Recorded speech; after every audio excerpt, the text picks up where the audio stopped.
أعلن افتتاح الجلسة رقم 8540 لمجلس الأمن. جدول الأعمال المؤقت لهذه الجلسة هو الحالة في ليبيا. أقر جدول الأعمال. يبدأ مجلس الأمن الآن نظره في البند 2 من جدول الأعمال. معروض على أعضاء المجلس الوثيقة S على 2019 على 470 التي تتضمن نص مشروع قرار قدمته المملكة المتحدة لبريطانيا العظمى وأيرلندا الشمالية.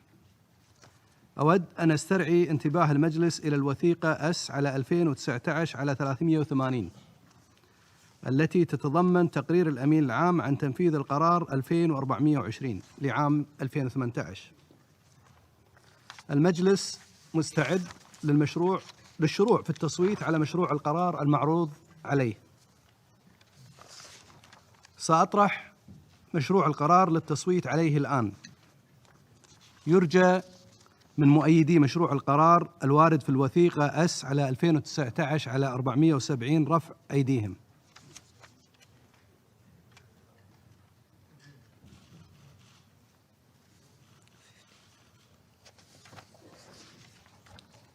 نتيجة التصويت كالآتي: نال مشروع القرار 15 صوتاً مؤيداً. اعتمد مشروع القرار بالإجماع بوصفه القرار 2473.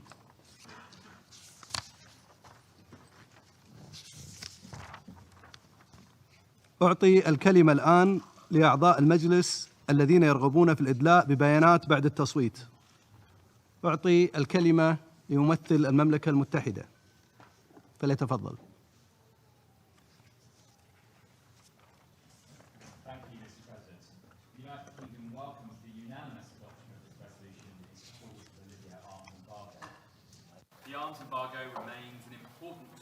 Council and an integral part of our work to help support the stabilisation of Libya. We are concerned by reports of weapons entering Libya and take this opportunity to remind all member states of their obligations under Resolution 1970. We call on all parties involved in the Libyan crisis to respect the arms embargo and to desist from any actions that could further undermine the prospects for UN-facilitated political dialogue. Any arms entering Libya will only escalate the conflict and lessen the prospects for a ceasefire. Respect for the arms embargo is just one part of the solution in Libya, which requires a full political dialogue and reconciliation. We remain deeply concerned by the deteriorating security and humanitarian situation in Libya. The now protracted and escalating conflict benefits no one and only serves to highlight that there can be no military solution to Libya's challenges. The United Kingdom continues to call for all those involved in the conflict to commit to an immediate ceasefire, allow humanitarian access, and return to political talks.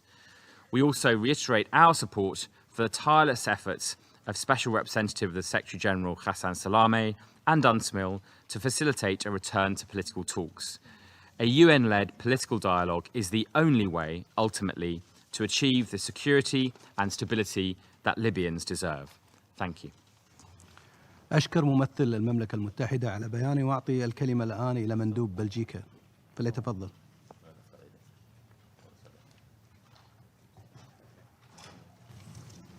Merci, Monsieur le Président. La Belgique soutient la prolongation de l'embargo sur les armes en Libye. Cependant, elle regrette et dénonce les violations systématiques actuellement constatées. Le maintien de l'embargo est indispensable vu les violences armées qui perdurent en Libye. La Belgique appelle tous les acteurs de la crise libyenne à le respecter au risque de contribuer encore davantage à la détérioration de la situation. La Belgique est d'avis qu'il n'y a pas de solution militaire en Libye. Comme notre collègue britannique vient de le dire, j'en appelle donc à un cessez-le-feu immédiat et à un retour à un processus de dialogue sous l'égide des Nations Unies. Et je souhaite que notre Conseil s'exprime en ce sens dès que possible.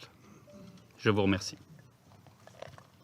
أشكر مندوب بلجيكا على بيانه وأعطي الكلمة الآن إلى ممثلة فرنسا. Monsieur le Président, la France également salue l'adoption à l'unanimité de la résolution 2473 qui renouvelle pour 1 an l'autorisation du Conseil de sécurité à l'opération EUNAVFOR Sophia afin de mettre en œuvre de manière efficace l'embargo sur les armes à destination de la Libye par la voie maritime. La France demeure extrêmement préoccupée par la situation en Libye, en particulier par la poursuite des combats et leurs conséquences potentielles pour les pays de la région.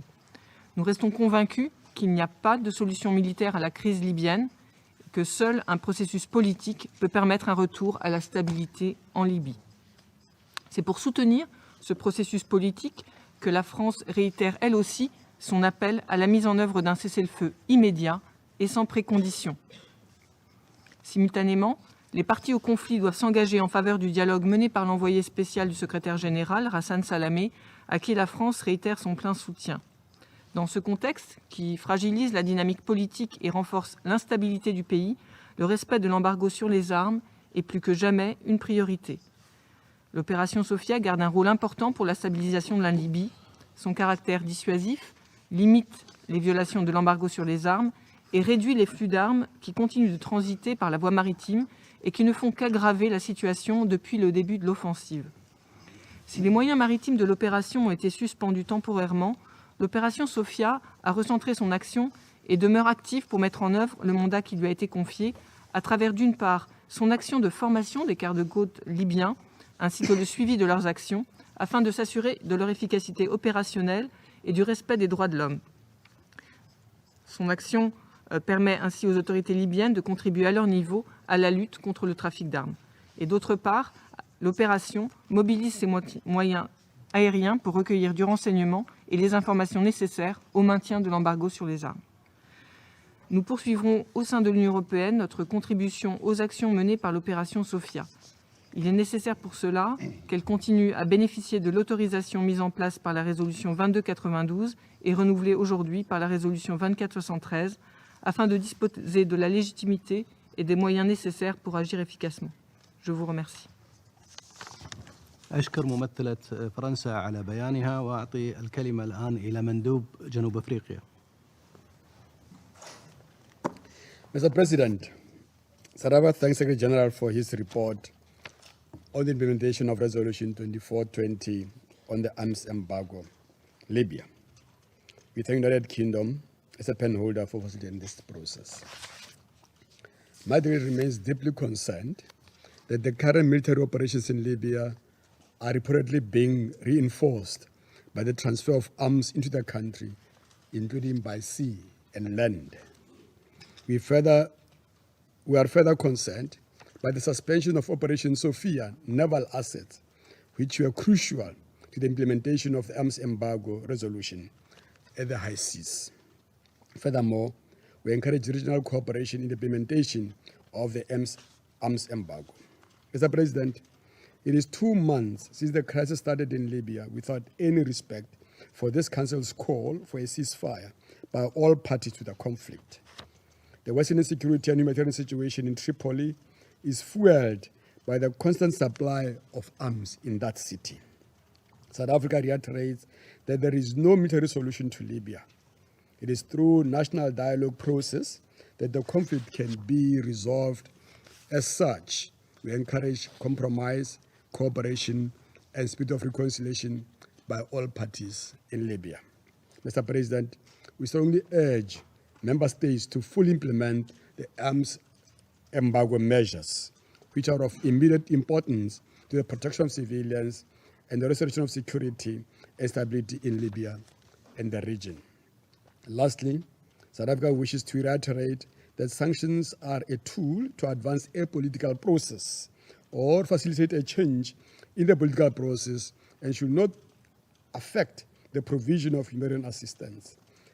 We are therefore support the adoption of the resolution 2473 and hope that all member states will adhere to its implementation. And thank you, Mr. President. أشكر مندوب جنوب أفريقيا على بيانه وأعطي الكلمة الآن إلى مندوب كوت ديفوار.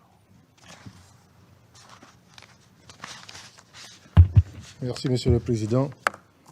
La Côte d'Ivoire se félicite également de l'adoption à l'unanimité de la résolution 2473 qui proroge pour 12 mois supplémentaires l'autorisation d'inspection en haute mer par les États membres de navires à destination ou en provenance de Libye, en vue de la stricte application de l'embargo sur les armes. L'adoption de cette résolution intervient bien opportunément eu égard à la détérioration inquiétante et continue de la situation sécuritaire et humanitaire en Libye depuis le 4 avril 2019, laquelle est alimentée notamment par les nombreuses violations de l'embargo sur les armes. Le respect de l'embargo sur les armes constituera sans aucun doute un appui précieux aux efforts en cours pour parvenir au cessez-le-feu tant souhaité par la communauté internationale et par les Libyens. Ce cessez-le-feu absolument nécessaire constitue en soi un préalable incontournable à la reprise des négociations ainsi qu'à la relance du processus politique de sortie de crise. La Côte d'Ivoire voudrait saluer à ce propos l'engagement du représentant spécial du secrétaire général, Gassam Salamé, et lui réitérer l'assurance de son plein appui. Monsieur le Président, le respect de l'embargo sur les armes, je l'ai dit, constitue sans aucun doute un appui précieux aux efforts en cours. Autant mon pays salue l'adoption de la résolution 2473, autant il reste préoccupé par la faiblesse des moyens navals dont dispose l'opération Sophia, ce qui la confine dans un rôle de surveillance aérienne qui ne permet qu'un contrôle limité des navires au large des côtes libyennes. Je voudrais donc conclure mon propos en appelant les pays contributeurs à rendre immédiatement disponibles et diligemment opérationnels des équipements adaptés aux objectifs de l'opération navale Sophia en vue d'une meilleure efficacité. C'est ainsi que pourrait être brisé le cercle vicieux qui perpétue le conflit et les atrocités qui en résultent en Libye. Je vous remercie. أشكر مندوب كوت ديفوار على بيانه وأعطي الكلمة الآن إلى ممثل ألمانيا. Thank you, Mr. President. We very much welcome today's renewal of the resolution at hand for another 12 months and call on this Council to intensify its efforts to halt all breaches of the arms embargo in order to stem the weapons flow into Libya. Through its inspection and investigation activities, UNAFOR Med Sophia has made an important contribution against illicit arms trafficking, and it continues to contribute through its ongoing activities. In today's environment in Libya, the strict implementation of the arms embargo is more important than ever. The ongoing and flagrant violations of the arms embargo must not be accepted by the international community. We therefore very much support SRSG Salame's call on all actors to strictly implement the arms embargo.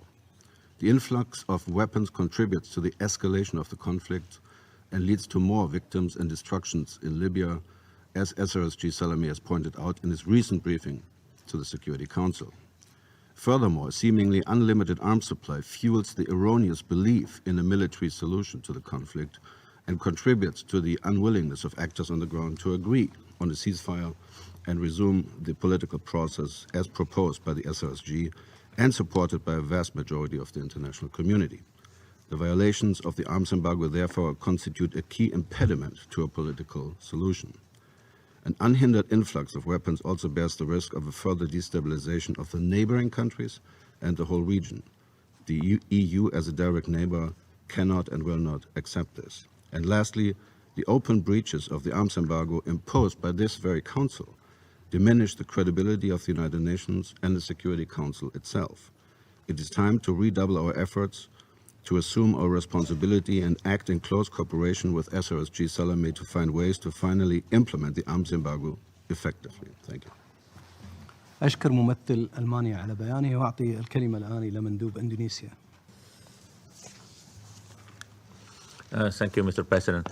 Mr. President, Indonesia welcomes the unanimous adoption of this resolution. Indonesia calls for the cessation of hostilities in Libya. We reiterate the call of the UN Security Council on 10 May of 2019 for all parties to commit to a ceasefire and de-escalation and to return to the UN political mediation. We also reiterate that lasting peace and stability in Libya will come only through a political solution. We welcome the efforts made by SRSG's Ghassan Salameh to restore a unified international position on Libya to end its current crisis. This August Council has again and again shown its support to the work of SRSG and UNSMIL, and today Indonesia would like to reaffirm our continued support for their works. And we call all partners, including regional organizations, to continue their support and their works in pursuing a peace in Libya. Mr. President, Indonesia calls for the protection of civilians in Tripoli. We are saddened with the increasing number of civilian casualties in this crisis. Nevertheless, we are also concerned for the safety of UN personnel, as well as the medical and humanitarian workers on the ground. It is important for all parties to respect international humanitarian laws and human rights and not target civilians and humanitarian workers. Efforts should be made to help those who are in need, and these efforts should be given a chance to reach them in order to save innocent life. In conclusion, this is why Indonesia voted in favor of the resolution, in order to show the unity of the Council and contribute to efforts of silencing the guns in Libya. Military solution is not an option. Political dialogue is the only way. We hope with this resolution on arms embargo will lead toward more political process. Thank you, Mr. President. أشكر مندوب إندونيسيا على بيانه. لا توجد أي أسماء أخرى مدرجة على قائمة المتكلمين. رفعت الجلسة.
و1244.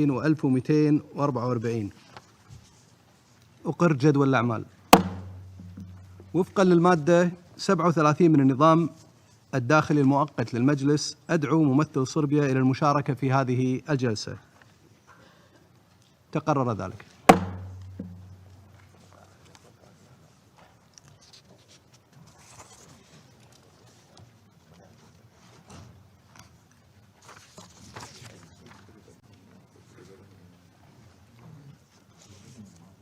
باسم المجلس أرحب بمعالي السيد إيفيتسا داتيتش، النائب الأول لرئيس مجلس الوزراء ووزير خارجية جمهورية صربيا. وفقا للمادة 39 من النظام الداخلي المؤقت للمجلس، أدعو مقدمي الإحاطات التاليين إلى المشاركة في هذه الجلسة: السيد ظاهر تنين، الممثل الخاص للأمين العام ورئيس بعثة الأمم المتحدة للإدارة المؤقتة في كوسوفو، والسيد خوار ميغيل فيريرا دي سيربا سواريس، وكيل الأمين العام للشؤون القانونية والمستشار القانوني للأمم المتحدة. تقرر ذلك.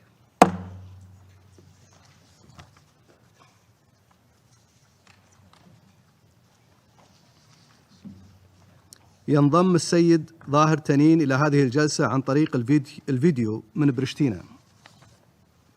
وفقا للمادة 39 من النظام الداخلي المؤقت للمجلس، أدعو السيدة فلورا تشيتاكو إلى المشاركة في هذه الجلسة.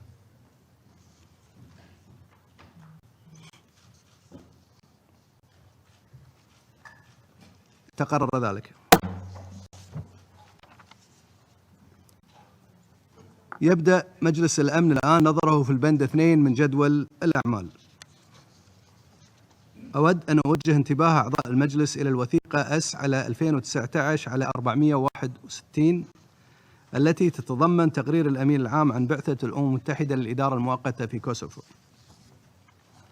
أعطي الكلمة الآن للسيد ظاهر تنين، فليتفضل.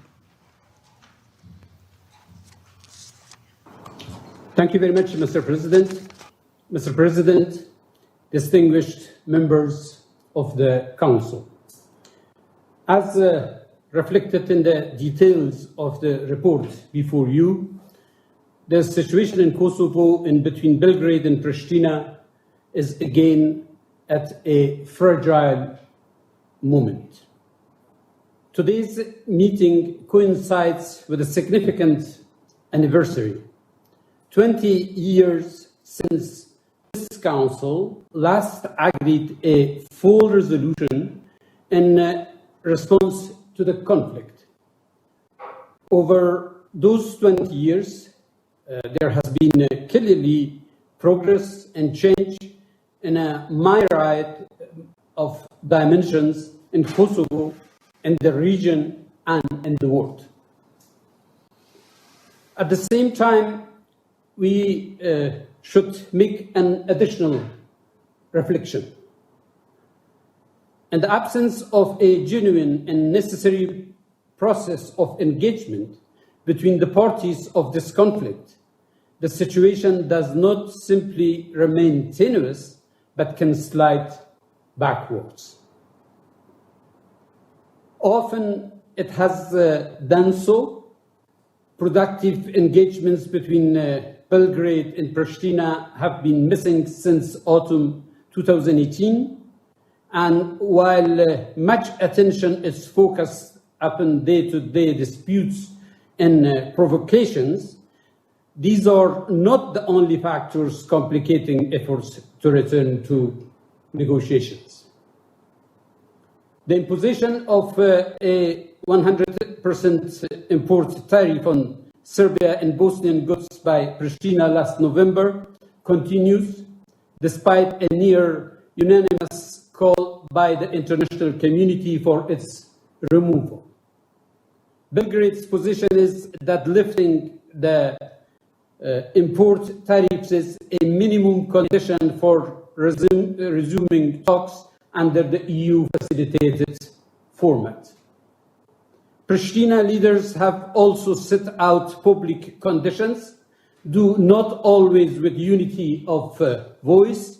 And while a Pristina negotiating team has been created, its full responsibilities await clarification. To reduce these complex nuances into a single assessment, multiple inconsistent public signals have hampered all efforts to ensure the full engagement of both parties in a single or definitive process. In such a circumstance, leaders from all sides must exercise their responsibility of steering this complex situation, clear of any serious escalations. Engagement in good faith without threats and ultimatums is necessary for re-establishing the conditions for the resumptions and continuation of political dialogue. I hope that all parties engaged may be able to work collectively to ensure that the planned meeting in July in Paris is used by the parties to return to substantive matters, those which directly affect the lives of people and communities. Engaging more actively with a wider array of stakeholders, demonstrating a commitment to advancing the interest of the populations hoping for better opportunities, meaningful and equal participation of all segments of the society.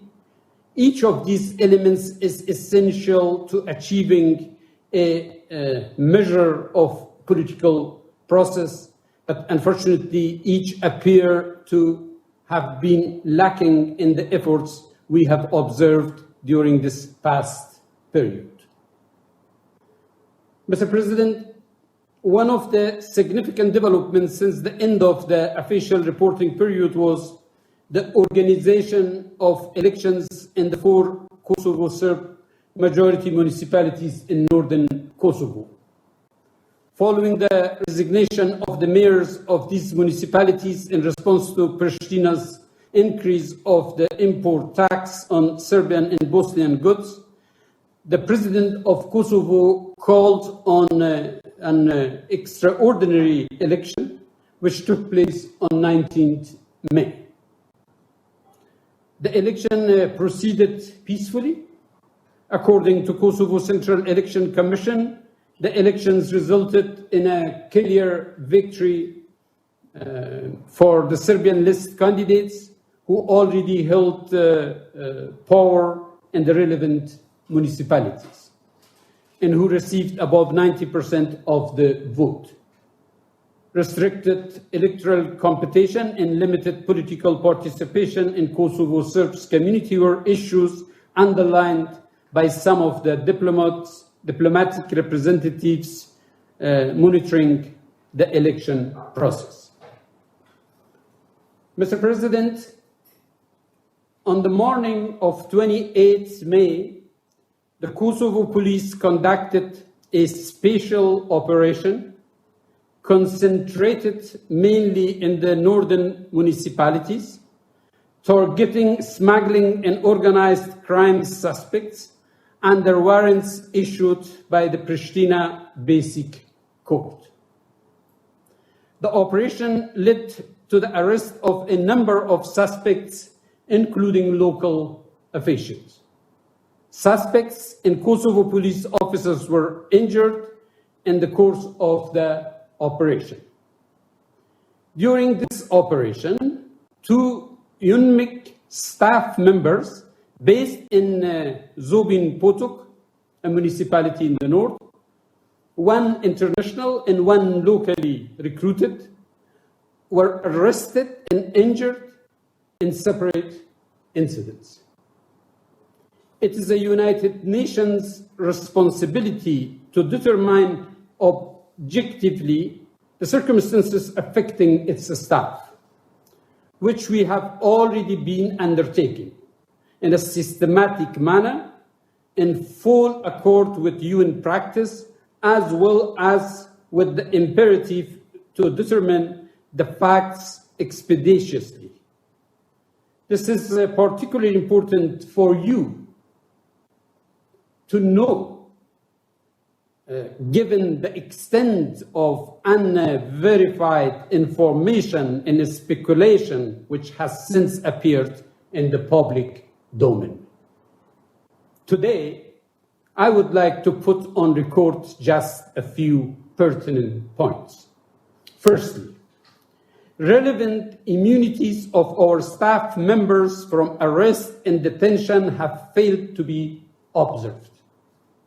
United Nations property was also improperly seized and searched in contravention of all relevant laws and the organization's immunities. Secondly, despite our request in a normally productive working relationship with authorities in Pristina, the situation at present is that the authorities have shared very little relevant or factual evidence with the United Nations about the arrest and injury of our staff. Simultaneously, Kosovo authorities have issued statements in the press as well as in the correspondence directed to the United Nations member states. This information lacks an adequate evidentiary basis, contrary to much of our understanding so far, and avoids matters essential for an objective inquiry. Thirdly, the day after the transfer outside Kosovo of our international staff member to receive required medical treatment, he was publicly declared persona non grata, upon which occasion I received in parallel a communication from Pristina authorities stating the same. As already stressed, the doctrine of persona non grata does not apply to or in respect of UN personnel. Fourthly, I am alarmed that both staff members were apparently subjected to excessive force and mistreatment upon their arrest by police, causing injuries requiring hospitalization. This is a matter which will form an essential component of an inquiry we have initiated. During these events, I was obliged to call repeatedly for the immediate release of UN staff, as well as respect of their rights and immunities. This would not have been necessary had the authorities respected the immunity of UNMIC personnel and communicated with the mission in a more forthright and timely manner. Nonetheless, we remain hopeful that communication from the highest level of Pristina authorities will improve as we work to clarify the precise circumstances of 28 May. I wish also to make clear that our mission stands fully behind all efforts by the Pristina institutions to combat organized crime networks and to eliminate public corruption. This struggle, as I emphasized in my public statement on 28 May, must also sit within the framework of international rule of law and human rights principles, which are guarded by the United Nations and foremost by this August Council. Mr. President, regardless of events such as the ones on 28 May, UNMIC continues to focus its efforts to resources towards the objectives of peace and stability in Kosovo and the region. We will do so effectively only with your direct support. Internally, I'm consistently reviewing our mission priorities and will need your support in order to ensure that we continue to fulfill our role in the most efficient and appropriate ways. Our approach is guided by the Secretary General's prevention agenda, epitomized by the mission's focus on trust building between communities. In this, we work closely with all actors who are engaged in good faith efforts to transform the environment from one of the content conflict into one of peace and progress. In collaboration with the United Nations Kosovo team and our other international partners on the ground, we continue to empower trust-building actors, including in the areas of language rights, human rights more broadly, youth empowerment, gender equality, justice, and inter-community dialogue. We have followed a roadmap created during the United Nations Kosovo Trust Building Forum on May 2018, utilizing public spaces in Kosovo to underline the priority of reconciliation expressed by Kosovo's leadership. The debate we are fostering are designed specifically to tackle the most sensitive areas of public concern, including the political decision-making process, religious tolerance, empowering the younger generation, and the daunting challenge of overcoming the past and ensuring a more just and peaceful future for the next generation. We pursue our goal of being directly engaged with Kosovo institutions to help the implementation of human rights initiatives and legislations, although largely drowned out by the news stories of the same time frame. On 24th May, the Working Group on Missing Persons met in Pristina, agreeing several very practical steps trying to uncover further information needed to address still unresolved cases. The same group will soon submit a report documenting the actions since 2004, during which identification in over 3,300 cases were accomplished. We consistently seek innovate avenues to promote trust. Together with all our partners, we hope that the institutions from both sides will continue to join us in this effort. The Third United Nations Youth Assembly, co-organized by UNMIC and UNICEF, with the vital participation of the United Nations Secretary General's Envoy on Youth, produced specific recommendations for young people from across Kosovo to engage their government and non-government institutions.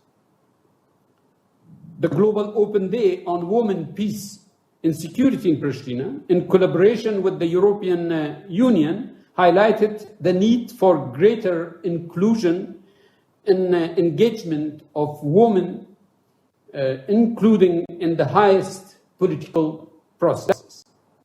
I would also like to take the opportunity to welcome the initial contribution to the trust fund established in support of Ashkali, Egyptian, and Roma communities. The Secretary General has urged additional contributions which are essential to respond adequately to the needs of these vulnerable groups. Mr. President, UNMIC will continue to work closely with our international partners, particularly the EU and KFOR, as well as with the many bilateral actors who are investing their resources in Kosovo's stability, community reconciliation, and economic development. Our international partners have invested substantial resources in Kosovo and the region, and the parties have expressed their desire to move ever closer to the European Union. I therefore call upon the parties to do their part and assume responsibilities for delivering on the objective of normalization of relations and helping to bring not only a more lasting stability but growing prosperity to this region. Mr. President, in closing, on behalf of all UNMIC staff, I wish to thank the Council for its support and to reiterate our assurance that we will continue to implement the peace and security mandate with which you have trusted us. Thank you very much. أشكر السيد تنين على إحاطته وأعطي الكلمة الآن للسيد جوار ميغيل فيريرا دي سيربا سواريز. تفضل. Mr. President, distinguished members of the Council, I would like to start this briefing by providing a short outline of the legal regime of immunity for United Nations staff members in Kosovo, since this is an important element for the appreciation of the overall response to the events of the 20th May and their follow-up. The regime of immunity applicable to the UNMIC and its personnel in Kosovo is spelled out in UNMIC Regulation 2000/47 of the 18th August 2000 on the status, privileges, and immunities of KFOR and UNMIC and their personnel in Kosovo. The pertinent provisions are Section 3.3 and 3.4 as read with Section 5. Pursuant to Section 3.3 of UNMIC Regulation 2000/47, UNMIC personnel, including locally recruited personnel, shall be immune from legal process in respect of words spoken and all acts performed by them in their official capacity in Kosovo. This is what is often termed as functional immunity. Pursuant to Section 5 of the same UNMIC regulation, This specific immunity continues after the expiration of the mission's mandate or after the personnel are no longer employed by UNMIC. Section 3.4 of UNMIC Regulation 2000/47 further provides that UNMIC personnel shall be immune from any form of arrest or detention, and that if they are erroneously detained, they shall be immediately turned over to UNMIC authorities. Allow me to highlight that the immunity from legal process enjoyed by UNMIC personnel in Kosovo is held in the interests of UNMIC and not for the benefit of the individuals themselves. Importantly, it is the Secretary General that has the right and the duty to waive the immunity of UNMIC personnel in any case where, in his opinion, the immunity would impede the course of justice and can be waived without prejudice to the interests of UNMIC. This is all clearly stated in Section 6.1 of UNMIC Regulation 2000/47. As will readily be appreciated, in order for the immunity and the procedure that I have just outlined to be effective, the local authorities, before they take any legal action against UNMIC personnel, should first inform the Secretary General, here is Special Representative Mr. Tanin, of the facts and circumstances of the acts of the personnel concerned, and do so with the degree of specificity sufficient for a determination to be made on the applicability of immunity to those acts. Mr. Tanin would then inform the authorities whether immunity applied, and if it did not, the legal action against the UNMIC personnel could go ahead. Security Council Resolution 1244 of 1999, pursuant to which UNMIC was established, remains in force, and the legal framework established by UNMIC pursuant to the powers assigned to it under Resolution 1244 continues to apply, albeit under very different circumstances today. And this includes UNMIC Regulation 2000/47 on the status, privileges, and immunities of KFOR and UNMIC and their personnel in Kosovo. Following the adoption of a Declaration of Independence by the Assembly of Kosovo on the 17th February 2008, the Secretary General reported to the Security Council on this development and stated that, I quote, pending guidance from the Council, the United Nations would continue to operate on the understanding that Resolution 1244 of 1999 remained in force and that UNMIC would continue to implement its mandate in the light of the evolving circumstances.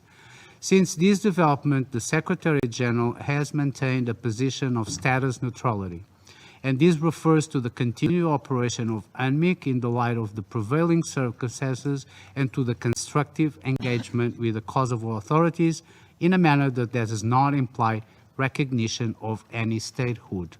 This approach continues to be followed.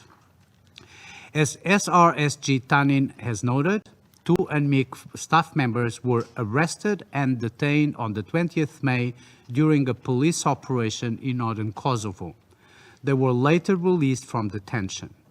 The internationally recruited staff member, Mr. Mikhail Krasnochekov, who is the team leader of the UNMIC office in Zubin Potok, and the Russian national, was released on the 20th May. Mr. Dejan Dimovic, a Kosovo Serb and a program assistant in the UNMIC office in Zubin Potok, was released on the 29th May. The arrest and detention of Mr. Krasnochekov and Mr. Dimovic were not consistent with their privileges and immunities as UNMIC personnel, as set forth in UNMIC Regulation 2000/47. It is our understanding from the facts, as we know them so far, that both Mr. Krasnochekov and Mr. Dimovic were on official assignment to monitor the police operations in northern Kosovo at the time of their arrest.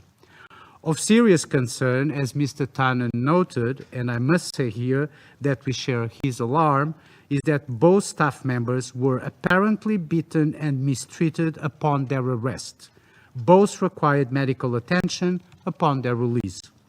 Mr. Krasnochekov was transferred to a hospital in Belgrade on the 30th of May, where he remains admitted. Mr. Dimovic, for his part, was hospitalized in Kosovo on the 30th of May and released from hospital on the 3rd June. As is required in all such incidents, the United Nations Department of Safety and Security has undertaken an internal investigation to gather all available information regarding the circumstances surrounding the arrests and detention of Mr. Kranochekov and Mr. Dimovic, and to look into the allegations by the Kosovo authorities regarding their conduct. It is our understanding that both staff members are still facing the possibility of criminal legal process in Kosovo. Regarding Mr. Kranochekov, UNMIK is in receipt of a request from the chief prosecutor in the municipality of Mitrovica for a waiver of immunity, which, although the name is not correctly stated on the document, we believe concerns him. The request is made in respect of charges of co-perpetration in, I quote, obstructing official persons in performing official duties and in participating in a crowd committing a criminal offense and hooliganism, end of quote. This specific request is being consulted with my office. As for Mr. Dimovic, UNMIK has not received a request for waiver of his immunities. What we know is that he was arraigned on charges of, I quote, obstructing official persons in performance of official duties, end of quote. And that he appeared with 5 co-accused before Zubin Potok branch in May. The hearing was to consider a request from the prosecutor for his continued detention, as well as for the detention of the other 5 persons arraigned with him.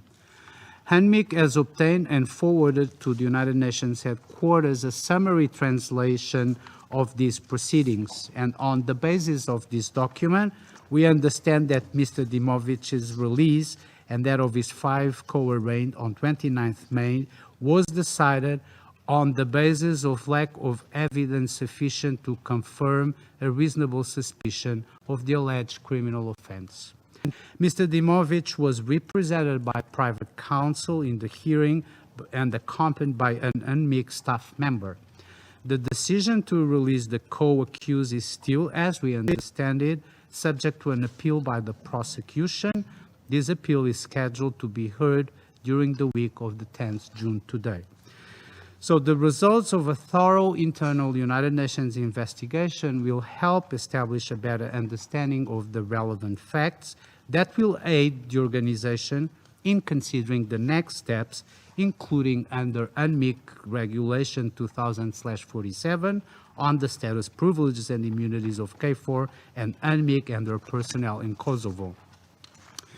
Before I conclude, I would recall that SRSG Tanin has noted UNMIK's receipt of a formal notification on the 31st May declaring Mr. Kranochekov persona non grata in Kosovo. As SRSG Tanin has noted in a very clear statement to the Kosovo authorities, and as the deputy spokesperson has also noted at his noon briefing of the 31st May, the doctrine of persona non grata is not applicable to United Nations personnel and is not contemplated under UNMIK Regulation 2000/47. Any concerns regarding a member of UNMIK personnel should be addressed to SRSG Tanin so that UNMIK can address the matter in line with its status, privileges, and immunities.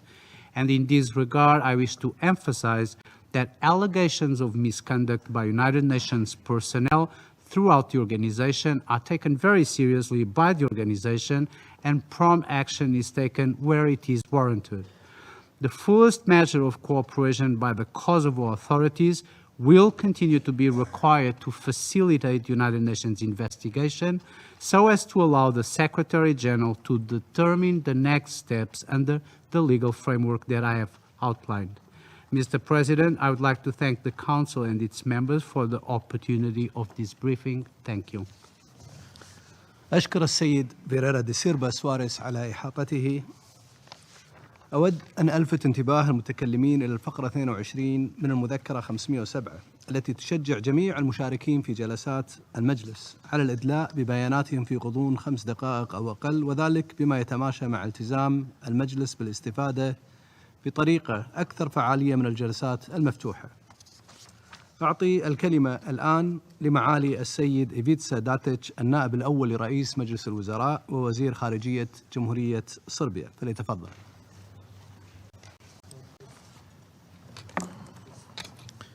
Poštovani gospodine predsjedniče, cenjeni članovi Saveta bezbednosti, želim da zahvalim generalnom sekretaru Guterešu i specijalnom predstavniku Taninu na naporima koje ulažu u sprovođenju mandata UNMIK-a u skladu sa rezolucijom 1244 Saveta bezbednosti Ujedinjenih nacija. Gotovo 2 godine su na ovim sednicama vođene rasprave o tome da li ćemo se sastajati 2, 3 ili 4 puta godišnje, a za to vreme situacija na Kosovu i Metohiji se samo pogoršavala.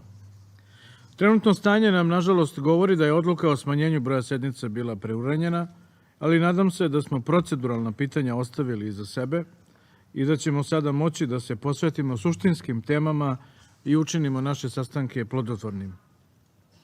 Razmatranje situacije na Kosovu i Metohiji u ovom uvaženom telu, uprkos pojedinim ocenama da su rasprave često antagonizirajuće i nekonstruktivne, predstavlja nezamenljivu priliku da Savet bezbednosti i međunarodna zajednica budu redovno i transparentno informisani o stanju na terenu i ključnim političkim i bezbednostnim izazovima sa kojima se suočavamo u pokrajini, ma kako oni bili teški i uprkos tome što evidentno imamo različite stavove.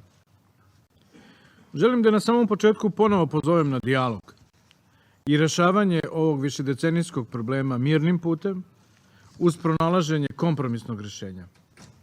Nadam se da ćete svi podržati ovaj moj poziv, ali isto tako nadam se da ćete jasno i nedvosmisleno reći šta je za uspešan dijalog potrebno. A potrebne su 2 strane koje se racionalno i razumno ponašaju, koje su spremne da razgovaraju, a zatim dogovoreno i sprovedu. U pregovorima vođenim u Briselu pod okriljem Evropske unije, jedna strana u dijalogu se tako ponaša od njegovog početka. Druga, nažalost, ne. Od Prištine smo prošle nedelje čuli da ne planira da sprovede ništa od onoga što je dogovoreno pre 6 godina, uključujući i formiranje zajednice srpskih opština. Ova izjava Hašima Tačija nas navodi da se zapitamo šta smo sve ovo vreme radili. Jer ako se postigne dogovor, a onda se on od strane Prištine ne sprovede 6 godina i nakon toga otvoreno odbaci, postavlja se pitanje da li je to uopšte bio dijalog. Nije ovde prevarena i oštećena samo Srbija, koju je čitava međunarodna zajednica ohrabrivala na dijalog i pozivala na uzdržanost i strpljenje, uprkos tome što Priština nije sprovodila dogovoreno. Ovde je ozbiljno doveden u pitanje kredibilitet Evropske unije, koja je svoj potpis stavila na Briselski sporazum i time garantovala njegovo sprovođenje. Podsjetit ću vas još jednom da sam ja, u svojstvu premijera u avgustu 2013. godine, sa Hašimom Tačijem i Catherine Ashton potpisao prvi sporazum o principima koji regulišu normalizaciju odnosa između Beograda i Prištine, takozvani Briselski sporazum. Pregovori koji su prethodili njegovom potpisivanju nisu bili ni malo laki, niti je Srbija bila zadovoljna svim rešenjima, ali je kao odgovoran partner sprovela sve obaveze koje je preuzela. Srbija je taj sporazum i potpisala isključivo zato što je njime garantovano osnivanje zajednice srpskih opština. Sa druge strane, predstavnici Prištine ne samo da su otvoreno rekli da neće sprovesti dogovoreno, oni su otvoreno zapretili Evropskoj uniji da će, pošto su nezadovoljni tretmanom koji imaju, razmotriti ujedinjenje sa Albanijom uz pripajanje još 3 opštine sa juga Srbije. Da li se ovo može smatrati ozbiljnom i odgovornom stranom sa kojom treba da nastavimo razgovor?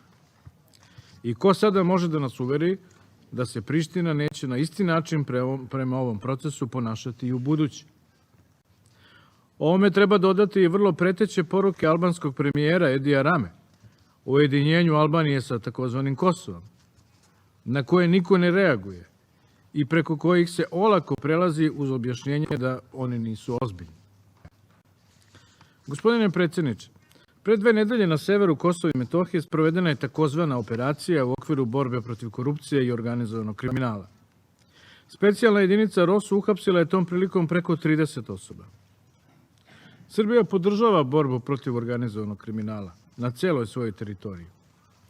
Ali duge cevi, upotreba prekomerne sile i televizijski spektakl koji su pratili ovu akciju ukazuju na to da je njen cilj bio nešto sasvim drugo. Njen pravi cilj bio je zastrašivanje preostalog srpskog stanovništva, a u tu svrhu korišćeno je više od 70 borbenih vozila. Srbi su tokom akcije brutalno prebijani, dok su Albanci privođeni bez upotrebe bilo kakve prinude. I ukoliko ovakva nedopustiva akcija prođe bez široke osude, uključujući i osudu od strane ovog visokog tela, ona će ispuniti svoj pravi cilj, a to je zastrašivanje i ugnjetavanje srpskog stanovništva na Kosovu i Metohiji. Lično sam kao premijer zajedno sa Catherine Ashton, Hašimom Tačim i Aleksandrom Vučićem prilikom potpisivanja Briselskog sporazuma prisustvovao sastanku NATO, kada je dogovoreno da nikakve bezbednosne snage Kosova ne mogu da dođu na sever dok se ne ispune 2 uslova. Prvi je da bude obavešten KFOR, a drugi da se o tome obaveste predsjednici srpskih opština na severu Kosova i Metohije. Ništa od navedenog ovom prilikom nije bilo ispunjeno. Šta više, od brutalnosti i hapšenja ovog puta nisu bili pošteđeni ni 2 službenika UMNIK-a, koji nisu pružali nikakav otpor, niti su bili naoružani. Razgovarao sam prošle nedelje sa specijalnim predstavnikom Taninom, koji me je zvanično obavestio da su ovi službenici bili na službenoj dužnosti. Mihail Krasnoščokov, pripadnik UMNIK-a, pretučen je i nezakonito uhapšen, a potom, suprotno konvenciji Ujedinjenih nacija, proglašen personom non grata. Dakle, na Kosovu više ni pripadnici misije Ujedinjenih nacija nisu sigurni. Kako da očekujemo da misija obavlja svoj posao, ako njeni pripadnici svakog trenutka mogu biti napadnuti i proglašeni nepoželjnim, ukoliko se Prištini ne sviđaju? Šta je sledeće? Proterivanje cele misije. I posle svega Priština nudi generalnom sekretaru da sa njim pregovara o budućem prisustvu UMNIK-a na severu Kosova. Podsjetiću da mandat misija utvrđuje ovo cenjeno telo i da je mandat UMNIK-a određen rezolucijom 1244. Dešavanja na Kosovu i Metohiji proteklih nedelja, ali i proteklih meseci, samo nam govore da je neophodna povećana alertnost međunarodne zajednice, ulaganje više napora i adekvatnije i aktivnije delovanje međunarodnih organizacija na Kosovu i Metohiji. Svedoci smo da se pojedine članice Saveta bezbednosti zalažu za takozvanu stratešku reviziju mandata UMNIK-a, njeno smanjivanje pa čak i gašenje. U ovom trenutku teško je razmišljati, a kamoli delovati u pravcu bilo kakvih promjena. Valjda je sada svima jasno koliko smo danas daleko od stabilne i bezbedne situacije na Kosovu i Metohiji, koja ne bi zahtevala pažnju ovog tela. Rizik od pogoršanja situacije na terenu može višestruko da košta, a u kontekstu svih dešavanja u proteklom periodu, siguran sam da niko ne želi da preuzme taj rizik. Nažalost, vlasti u Prištini ne žele da čuju argumente, već smatraju da se misija Ujedinjenih nacija može smanjiti prebijanjem i proterivanjem njenih pripadnika. Gospodine predsjedniče, danas se navršava punih 20 godina od završetka nelegalnog bombardovanja Savezne Republike Jugoslavije i agresije od strane NATO, bez odluke ovog cenjenog tela. Svi znamo koliko je taj presedan negativno uticao na međunarodne odnose i šta se sve dešavalo u svetu u posljednjih 20 godina. Moram ovom prilikom da spomenem brojne civilne žrtve, njihove potresne sudbine i razorenu Srbiju nakon 78 dana bombardovanja osiromašenim uranijom. Moram da pomenem i 666 žrtve na Kosovu i Metohiji nakon 10. juna 1999. godine. Znači, nakon prestanka ratnih sukoba i dolaska misije Ujedinjenih nacija.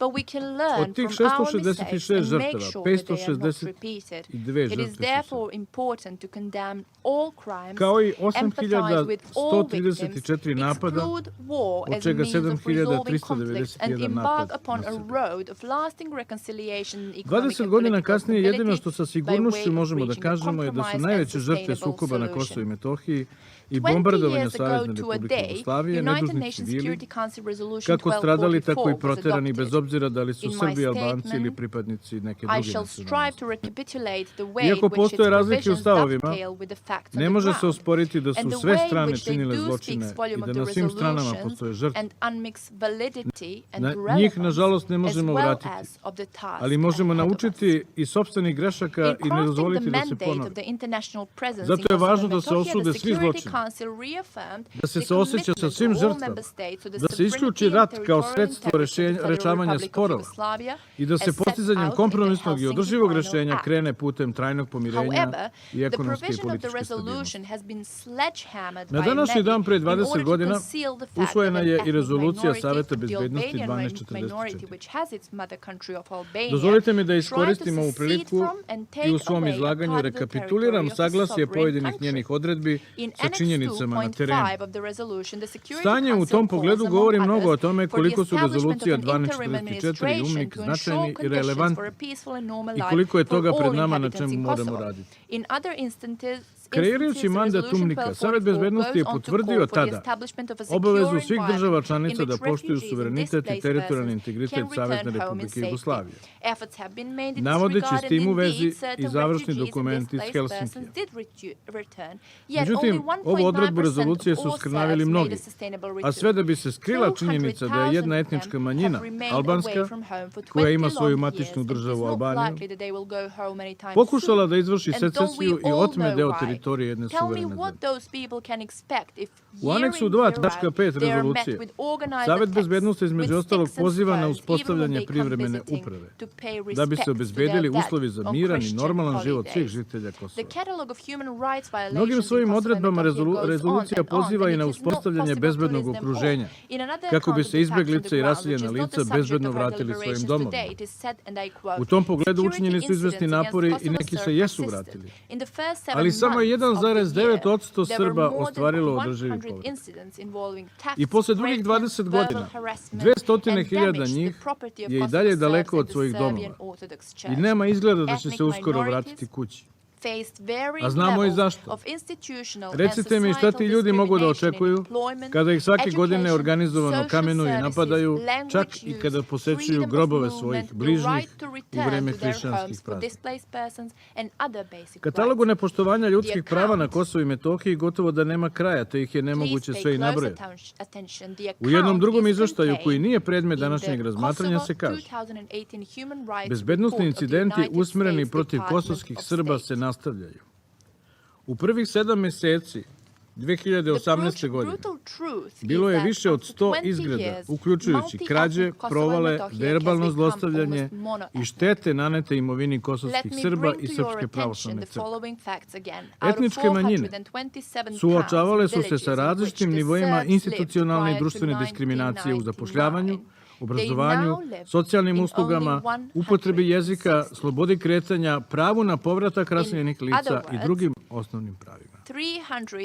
Citirani navodi, molim vas obratite pažnju, citirani navodi se nalaze, koje sam pročitao, u izveštaju State Department o stanju ljudskih prava na Kosovu i Metohiji za 2018. godinu. Surova je istina da je za proteklih 20 godina Kosovo i Metohija od multietničke sredine postala gotovo etnički čista teritorija. Ponovit ću podatak da od oko 427 naselja na Kosovu i Metohiji, u kojima su Srbi živjeli do 1999. godine, danas oni žive samo u 116. Da vam pojednostavim, drugim rečima, za proteklih 20 godina 311 gradova i sela u kojima su živjeli Srbi, od ukupno 427, postali su etnički čisti